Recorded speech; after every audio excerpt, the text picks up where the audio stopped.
खैर साहब, ये डिबेट जो अब एक शुरू हो गई है कि जी वो ताखीर चाहता है, वो ताखीर चाहता है, एक्चुअली इसके पीछे पीटीआई तो उन्होंने वाजे तौर पर कह दिया कि हम तो किसी भी तरह 8 फरवरी से आगे नहीं चाहते कि इंतखाबात की तारीख जो है आगे जाए। और शहबाज शरीफ साहब ने वाजे तौर पर, जिस तरह मैंने आपको बताया, कि इल्ज़ाम लगा दिया है कि जनाब ये पीटीआई की कारस्तानी है। हालांकि परेशानी ज़्यादा मुस्लिम लीग नून को है, जिसकी वजह से वो शायद इंतखाबी अलाइंसेस में भी जा रहे हैं, और जिस तरह पंजाब में भी आईपीपी के साथ और पीएमएलक्यू के साथ जो है वो इंतखाबी इत्तेहाद और सीट एडजस्टमेंट कर रहे हैं। तो आप क्या देखते हैं कि ये इसमें कौन सच्चा कौन झूठा हो सकता है? बहुत शुक्रिया। गुजारिश ये है कि जमातों का अपना अपना मौक़िफ़ है ना। मैं अपनी जमात की तरफ से बात करूंगा तो मैं तो कभी नहीं अपनी गलती एडमिट करूंगा या कमजोरी। इसी तरह पीटीआई हो या मुस्लिम लीग हो, वो भी नहीं करेंगे। तो देखना इसको इस तरह है कि ये किसको सूट करता है। बस क्या हुआ, पीटीआई की तरफ से एक पिटीशन होती है, इलेक्शन के अमल को रोक दिया जाता है। ये रोक देना ही है ना एक तरह के, उनके डीआरओ की ट्रेनिंग जो होती है वो उसको रोक दिया। उसका पिटीशन जो है वो उनका नोटिफिकेशन विड्रा हो गया या मुअत्तल हो गया। अब अर्ज ये है कि ये मामला किसको सूट करता है। दुरुस्त फरमाया आपने कि इस वक्त मुस्लिम लीग टाइम गेन करने की कोशिश भी हो सकती है इसलिए कि उनको चीजें कॉम्प्लिकेट नजर आ रही है। वो समझ रहे हैं कि जो हम ख्याल कर रहे थे कि आसानी से चीजें हमारे हक में तब्दील हो जाएंगी, वो नहीं हो रही। मेरी जमात का मौक़िफ़ तो बड़ा वाज़ेह है। हम तो बहुत दिनों से ये बात कह रहे हैं, बल्कि आज अगर इलेक्शन का माहौल बना है कुछ या थोड़ा बहुत, तो वो वाहिद पीपल्स पार्टी की एक स्ट्रगल है जिसने मुतालबा किया कि इलेक्शन कराया जाए, फौरन कराया जाए। और हम तो कह रहे थे कि जी डेट दे दी जाए, फौरी तौर पे शेड्यूल दे दिया जाए। और उस पर इलेक्शन कमीशन ने तहर्रुक किया। बहुत लोगों ने इतराज हम पे उठाए। अब जो है वो पीटीआई ने एक पिटीशन दायर की है। पीटीआई को क्या सूट करता है? क्या इमीडिएट इलेक्शन पीटीआई को सूट करते हैं? तो मेरी दानिश में ऐसा नहीं है। पीटीआई की क़यादत इस वक्त मुश्किल में है, पीटीआई के लोग इस वक्त मुश्किल में है। टाइम गेन हो, ये मुस्लिम लीग को सूट करता है, पीटीआई को सूट करता है। पीटीआई का फायदा क्या है? पीटीआई का फायदा यह है कि जितना डिले हो जाए, उनकी क़यादत जो है उसके लिए भी आसानियां पैदा हो सकती हैं, रास्ते हमवार हो सकते हैं। इस वक्त एक प्रेशर की कैफियत है, लेकिन उन्होंने जानते बूझते ये किया भी खुद है। जानते बूझते कैसे किया कि जब उन्हें पता था, जब इलेक्शन कमीशन ने अदलिया से जजेस मांगे आरओज डीआरओज के लिए, तो अदलिया ने रिफ्यूज कर दिया कि हम जजेस नहीं देंगे। अदलिया से मुराद हाई कोर्ट से। सही। और पीटीआई को ये पता था। अब पीटीआई कह रही है कि जी जो जुडिशरी के ऑफिसर्स हैं वो तो जुडिशरी नहीं दे रही, और जो एग्जीक्यूटिव है उसके जरिए पीटीआई नहीं चाहती, तो फिर किससे कराया जाए इंतखाब? फौज के लोग कराएं क्या? और कौन होगा? एग्जीक्यूटिव में सिर्फ ये कोई एसीज डीसीज तो नहीं होते ना, हेल्थ के ऑफिसर्स होंगे, रेवेन्यू के ऑफिसर्स होंगे, एजुकेशन, बाकी महकमों के होंगे, तो फिर और कौन करेगा? तो ये तो बड़ी अजीब बात है। इनको पता था कि ये जो हम करने जा रहे हैं इसके नतीजे में चीजें डिले हो सकती है। मेरा ख्याल है कि ये इन्होंने ये चीज कैलकुलेट करके की है कि इसके नतीजे में एक तातुल आ जाएगा, और उस तातुल के नतीजे में एक दफा इलेक्शन मुअत्तल हो जाएगा या इलेक्शन का अमल डिले हो जाएगा, जो बहुत अफसोसनाक है। और तीसरा एक और चीज भी है, ये फौरी तौर पे मियां साहब के केसेस लग रहे हैं, उधर से साबका आर्मी चीफ और आईएसआई चीफ के ऊपर जो केस है वो शुरू हो गया है।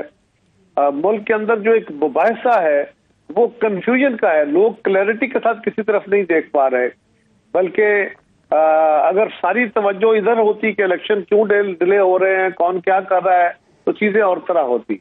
लेकिन अब एक ही वक्त में, मतलब अभी खबरनामा चला तो उसकी ब्रेकिंग न्यूज तो यही थी इलेक्शन की, लेकिन उससे अगली थी जो अदालत के अंदर मियां साहब की कार्रवाई है, फिर मियां साहब के अपने ऊपर केसेस की इशूज इश्यूज है। तो इस तरह का जो सूरत हाल है, इसमें एक अजीब कंफ्यूजन वाली सूरत हाल है। और मैं समझता हूँ कि ये पीटीआई ने कैलकुलेट करके किया है, उनको इल्म था, वरना कौन कराएगा? यानी ये भी तो बता दें कि अगर अदलिया नहीं और एग्जेक्टिव भी नहीं तो फिर कौन? ये बिल्कुल एक बड़ा वैलिड क्वेश्चन बनता है कायरा साहब। अब एलियंस को तो बुलाने से रहे, खलाई मखलूक को तो बुलाने से रहे कि आके वो इंतखाबात करें। फौज को हम पोलिंग स्टेशनों के अंदर आने नहीं देते, हम तो कहते हैं बाहर खड़ा करें। सही, बिल्कुल सही। ये सबकी डिमांड है। और उसके अलावा जो बाकी तमाम डिपार्टमेंट है, को खाली ये जो डिस्ट्रिक्ट मैनेजमेंट है, यही तो नहीं ना होती थी जो सिविल सर्विस है। बाकी भी जितने लोग हैं सारे महकमे वो प्रोविंशियल गवर्नमेंट्स के, उनके जरिए अगर कराएंगे उस पर भी एतराज होगा। बिल्कुल। कायरा साहब, आसिफ अली जरदारी साहब ने 2013 के इंतखाबात को आरओज का इलेक्शन डिक्लेयर किया, 2018 को आरटीएस के भीड़ चढ़ा दिया गया, और अब जो सूरत हाल बन रही है वो भी आपके सामने, आपने उसको बड़ा क्लियरली बताया कि कौन किसको सूट करता है। और यकीनन ऑन ग्राउंड अभी तक फील शायद यही है कि पीटीआई है ऑन ग्राउंड शायद टफ टाइम दे सकती है पीएमएलएन को, तो पीएमएलएन डिले चाहती है। पीटीआई जिस तरह आपने कहा कि वो चाहती है कि उनके ऊपर जरा सख्तियां कम हो जाएं, और फिर बल्ले का निशान के हवाले से भी अभी वो तलवार उनके ऊपर लटक रही है। ये यकीनन आ जाए उसमें। यस जी सर, उसमें क्लैरिटी आ जाए। अभी फर्ज करें इलेक्शन कमीशन उनको अगर नहीं देता तो वो अदालतों में जाएंगे, उनको थोड़ा टाइम गेन हो, तो इसमें वो उनके लिए भी सूट करता है। बिल्कुल बिल्कुल, ये यकीनन सूरत हाल तो ऐसी ही है। लेकिन अब थोड़ा सा जरा इसके दूसरी तरफ का भी देखें। अभी तो ये इलेक्शन कमीशन और लाहौर हाई कोर्ट का एक इशू, जिसमें पीएमएलएन का भी एक मौक़िफ़ आ गया शहबाज शरीफ साहब की ट्वीट से, और फिर पीटीआई के भी जो है मौक़िफ़ सामने आ चुका हुआ है। फिर इलेक्शन कमीशन ने वाज़े तौर पर, सारे कहेंगे, कोई भी नहीं कहेगा। इलेक्शन कमीशन ने भी वाज़े तौर पर कह दिया कि जी जो इस वक्त आज जो सूरत हाल है, इसके जिम्मेदार इलेक्शन कमीशन को नहीं ठहराया जा सकता। अब मौलाना फजलुर रहमान साहब की आज एक स्टेटमेंट मुख्तलिफ अखबार में छपी हुई है कि मुल्क में इतना खून रेजी हो रही है और आपको इंतखाबात की पड़ी हुई है। एक जरा ये भी रखिएगा ज़हन में, अमीर मुकाम साहब फरमाते हैं कि जी कुछ जो मौसम की सख्तियां हैं उनके हल्के में बहुत ज्यादा होती हैं, बर्फ होती है, तो वहां पे इंतखाबात बहुत मुश्किल हैं। फिर कादिर बख्श बलोच साहब, जो आपके लेफ्टिनेंट जनरल रिटायर्ड कादिर बख्श बलोच साहब, वो कहते हैं कि जी सिक्योरिटी के मामला बहुत सारे कुछ हलकों में हो सकते हैं, तो वहां पे सिर्फ मौखर कर दिए जाएं, लेकिन 8 फरवरी को जनरल इलेक्शन होना चाहिए। आपके प्राइम मिनिस्टर कहते हैं कि एज वी स्पीक इंतखाबात तो भाई 8 फरवरी को होने हैं, लेकिन कल क्या होगा ये नहीं मालूम। अब ये जिस तरह आप कह रहे हैं कि this is all like combined, बाकी सब जो है वो हल्का बंदियों के खिलाफ पिटीशंस लेकर जा रहे हैं, एमक्यूएम, पीएमएलएन और बहुत सारे लोग। देखिए ना, एक तो जनरली एक डिबेट इस वक्त ऑलरेडी जारी थी कि इलेक्शन डिले हो जाएंगे, इलेक्शन इल्तवा में चले जाएंगे। एक वाहिद पीपल्स पार्टी बिलावल भुट्टो साहब हैं जो मुसलसल ये असरार कर रहे हैं कि इलेक्शन कराओ, जल्दी कराओ, डेट दो। देखिए, जो मौसम की सख्तियां हैं ना, आज किसी इलाके में बर्फ पड़ रही है तो कल किसी इलाके में गर्मी की शिद्दत इंतहा को होगी। सही। तो ये तो चलता रहेगा।